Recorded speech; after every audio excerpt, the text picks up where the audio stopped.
kuliah pendidikan Pancasila, yaitu membuat video mengenai Pancasila dan isu global.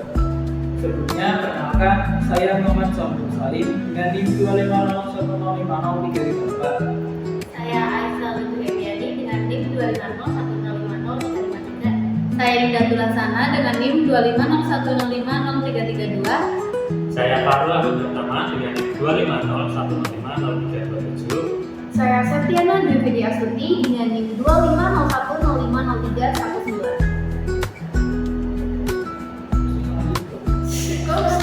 Selamat menonton.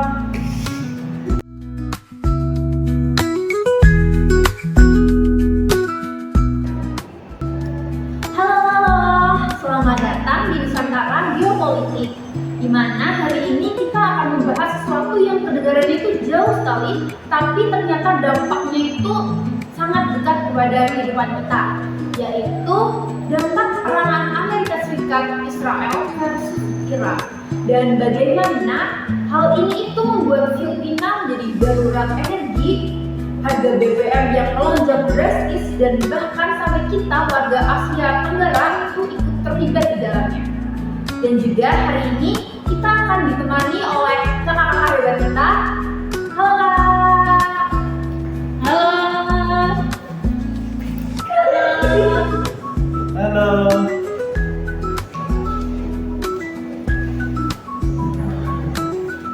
Jadi sebelum dimulai bisa perkenalan teman-teman semua.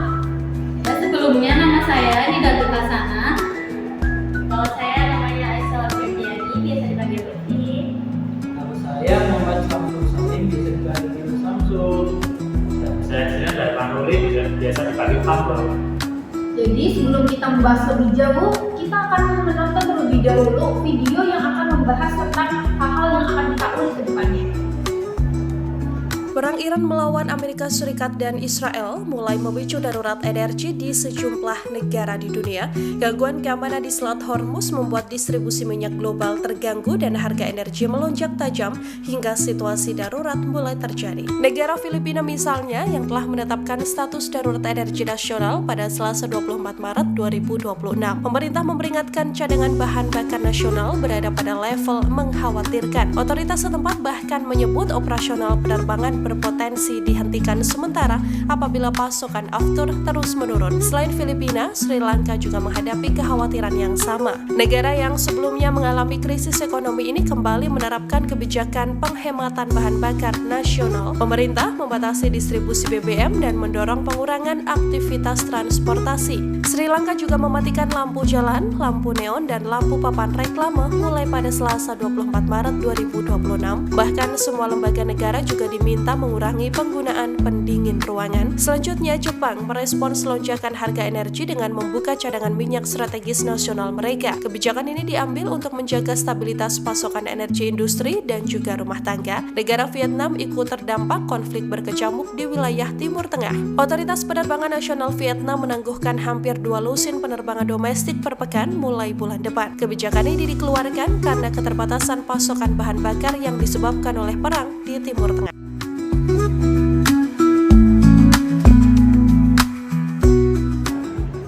Jadi langsung masuk aja ya pembahasannya. Lutfi, kenapa sih konflik ini itu berbeda dari konflik-konflik sebelumnya? Nah, konfliknya itu berbeda dari sebelumnya karena Selat Hormuz itu ditutup pada tanggal 5 Maret 2026. Nah, itu tuh jalur untuk mendistribusikan minyak yang ditutup itu sebanyak 20%. Nah, Amerika Serikat dan Israel itu menyerang nuklir Iran. Lalu Iran itu membalas serang pangkalan Amerika Serikat di Kuwait, Qatar, dan lain-lain. Bukan lagi konflik bilateral, tapi ini tuh termasuk konflik yang dapat mengguncang energi bumi. Dampaknya juga langsung pada kita, yaitu adanya kenaikan harga minyak mentah, yaitu naik sekitar 15-20%, yang mana hal tersebut membuat pasokan minyak dunia menjadi mahal, dan itu membuat beberapa negara ketika membeli minyak itu agak kesulitan. Nah, Asia Tenggara itu menjadi sangat rentan karena negara kita sendiri itu menjadi importir yang sangat besar. Nah, mata uang Indonesia dan Filipina itu sudah memasuki dan terendah sebelum konflik pecah. Jadi impor minyak jadi jauh lebih mahal lagi. Lalu yang merasakan dari dampak ini kan bukan hanya sekedar pemerintah ataupun pengusaha-pengusaha, tetapi juga ada ibu-ibu yang berada di pasar, lalu ada nelayan yang tidak bisa melaut, dan juga ada petani yang harga distribusinya melonjak. Dan ini mengakibatkan mereka ini tuh seringkali tidak terlihat di berita, tetapi namun justru malah merasakan dampaknya secara langsung dan lebih ekstrim.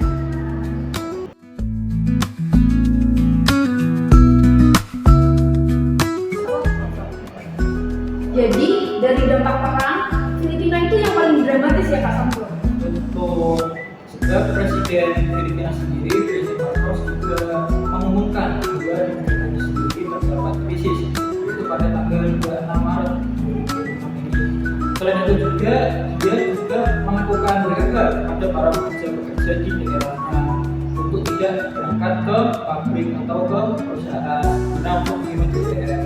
Selain itu juga pemerintah Filipina juga memperlakukan atau membentuk komite khusus untuk mengatasi beberapa krisis energi, seperti membentuk komite distribusi pangan, komite distribusi bahan bakar, dan komite distribusi obat-obatan.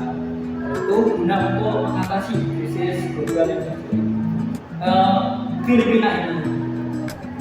Presiden Marcos itu juga bilang langsung kalau misalnya Filipina itu negara yang korban perang yang bukan pilihan mereka sendiri. Jadi itu salah satu wujud nyata bahwa frustasi seorang pemimpin karena beban konflik yang bukan disebabkan oleh mereka sendiri.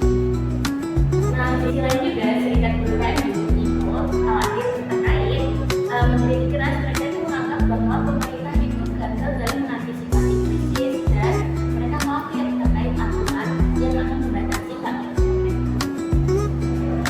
Dan di lapangan sendiri yang biasanya sering membantu pertama kali itu adalah bantuan dari pemerintah, namun adalah bantuan solidaritas dari warga-warga.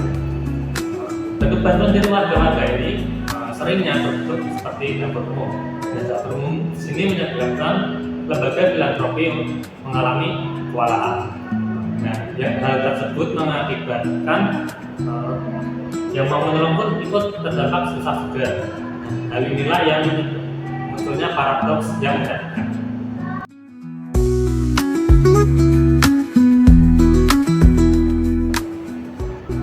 Nah, dari semua yang kita bahas tadi, itu kan yang terjadi di Filipina ya Kak. Jadi menurut Kanida, di negara-negara ASEAN lain itu bagaimana dampaknya Kak? Nah, setahu saya semua negara ASEAN itu terdampak seperti Thailand, Malaysia, Vietnam itu sampai menerapkan pembatasan terhadap penggunaan BBM dan WFH. Terus lalu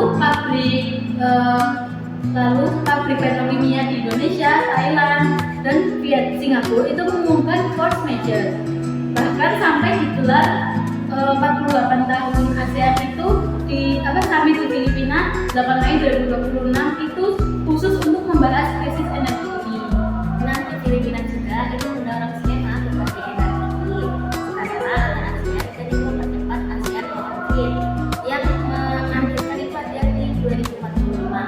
Saya ini tuh melakukan strategi yang bagus, cuma membutuhkan waktu yang lama. Menurut saya di Indonesia sendiri kita membutuhkan 1,6 juta barrel minyak tiap hari. Tapi produksi lokal sendiri hanya dapat memproduksi 600 barrel per hari. Itu 2/3 dari produksi kita. Hal tersebut bila minyak naik, hal tersebut bisa membuat APBN kita tertekan. Bila APBN kita tertekan, kita dapat atau pemerintah itu bisa menaikkan harga seperti harga subsidi, harga ke masyarakat. Hal tersebut bisa membuat stagnasi atau menurunnya ekonomi global atau khususnya pada global.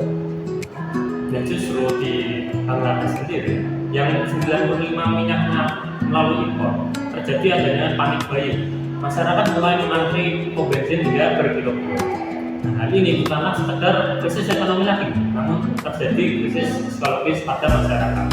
Masyarakat mulai mengalami ketakutan dan merasa tidak pasti terhadap perekonomian di saat ini, terutama pada masyarakat yang kurang dalam ekonomi di negara.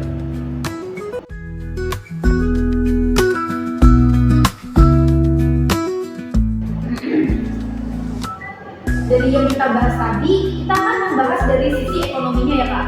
Jadi dari menurut Kak Lutfi, dari sisi hukum internasional itu bagaimana Kak? Nah, dari sisi hukum internasional itu bisa misalkan di serangan Amerika Serikat melawan Israel itu dilakukan di tempat perundingan damai di Jenewa dan Wina.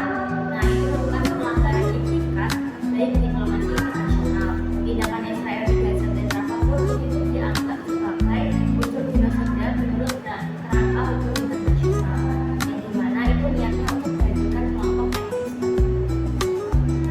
Yang paling mengkhawatirkan juga itu serangan rudal atau nuklir dari Iran atau Israel tersebut bisa membuat lingkungan atau dunia ini agak kacau karena menyebabkan beberapa kerusakan seperti kerusakan alam, kerusakan bangunan dan manusia tersebut bisa mengancam keberlangsungan hidup manusia secara luas.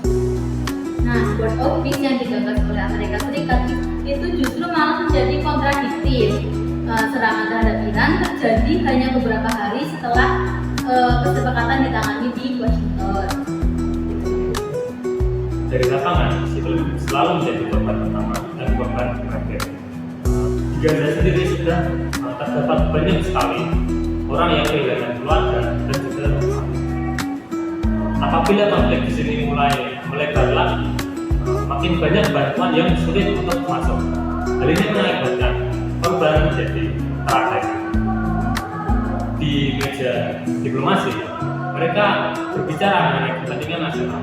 Namun pada lapangan justru banyak anak-anak yang mengalami kelaparan. Terima kasih Kak Karlo. Pengingat penting untuk kita bahwa di balik semua fenomena yang terjadi ada manusia asli yang berdiri di baliknya.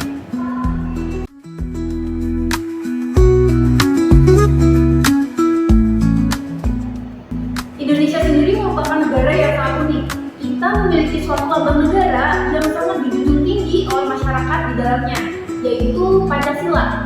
Nah, menurut Kak Lutfi, Indonesia itu bisa menawarkan atau memberikan solusi apa nih, Kak? Nah, kalau dari saya akan memberikan pendapat itu Indonesia memberikan solusi, yaitu ada di sila pertama itu ada yang Maha bahwa dalam agama Islam itu perang itu dilarang. Nah, Indonesia sendiri itu juga merupakan negara yang mayoritasnya Muslim dan Indonesia memiliki legitimasi yang harus diberikan kepada dunia.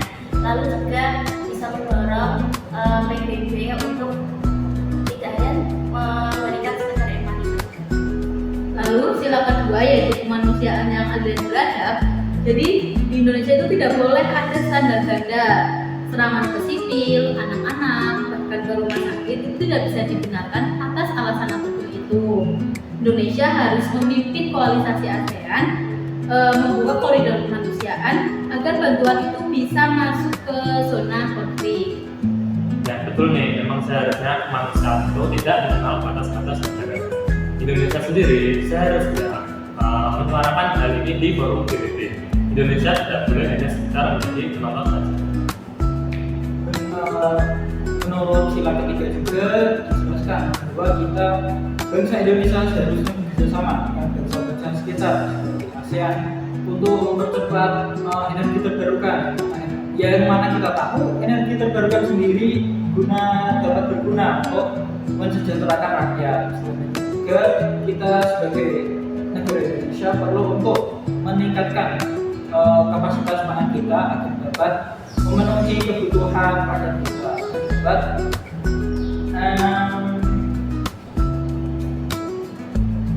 sejahtera. Nah, kalau sila keempat itu musyawarah kan, bukan asal peluru tarik. Nah, menurut aku sendiri itu sudah termasuk musyawarah karena kita menunjukkan semangat dan juga Indonesia itu bisa menjadi tuan rumah forum untuk mediasi untuk kegiatan, senjata dan dialog damai.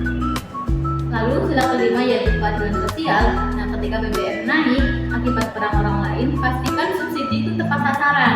Jadi jangan membebankan ke rakyat kecil. kecil. Nah, jadi keadilan sosial itu bukan hanya slogan, tetapi kebijakan yang konkret. Jadi Pancasila di sini bukanlah hanya sebagai ideologi negara biasa. Ini adalah hal yang bisa kita tawarkan kepada dunia, seperti ketuhanan tanpa adanya kekerasan, lalu ada kemanusiaan tanpa adanya diskriminasi, ada persatuan tanpa dominasi, dan musyawarah tanpa adanya paksaan. Lalu yang terakhir adalah keadilan tanpa adanya pengecualian. Pancasila ini bisa menjadi cerminan pada dunia yang kehilangan arah. Ya. Nah, kakak semua, untuk menutup kegiatan diskusi ini, kakak bisa memberikan pesan untuk teman-teman di luar sana.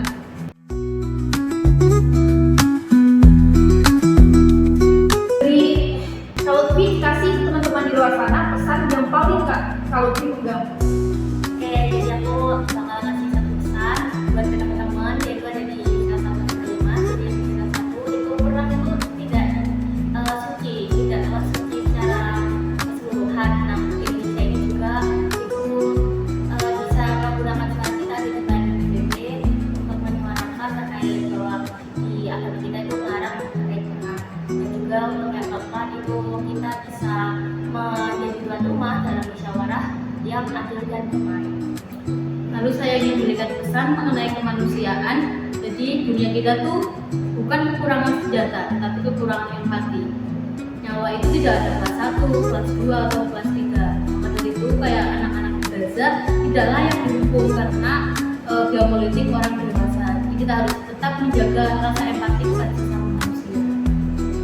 Dari aku pesan untuk persatuan, kita harus bersatu menghadapi segala cobaan dan rintangan sesuai semboyan kita, yaitu Bhinneka Tunggal Ika. Walaupun kita berbeda dari setiap pulau, suku, agama dan bangsa, kita harus bersatu agar tetap teguh berkuat. Dan pesan dari aku di sini hanya ingin menyampaikan bahwa jangan tunggu pemerintah. Kita warga biasa juga punya kekuatan. Lalu hemat energi serta tetap bantu sesama. 5 sila, 5 jawaban untuk dunia yang kehilangan kompasnya. Pancasila sendiri itu bukan cuma hafalan untuk ujian, tetapi merupakan kompas untuk kita dan untuk yang digunakan untuk kita untuk berjalan ke jalan yang lebih baik. Terima kasih untuk kakak-kakak hebat semua telah hadir di acara hari ini. Ini Nusantara Geopolitik, karena dunia adalah urusan kita semua.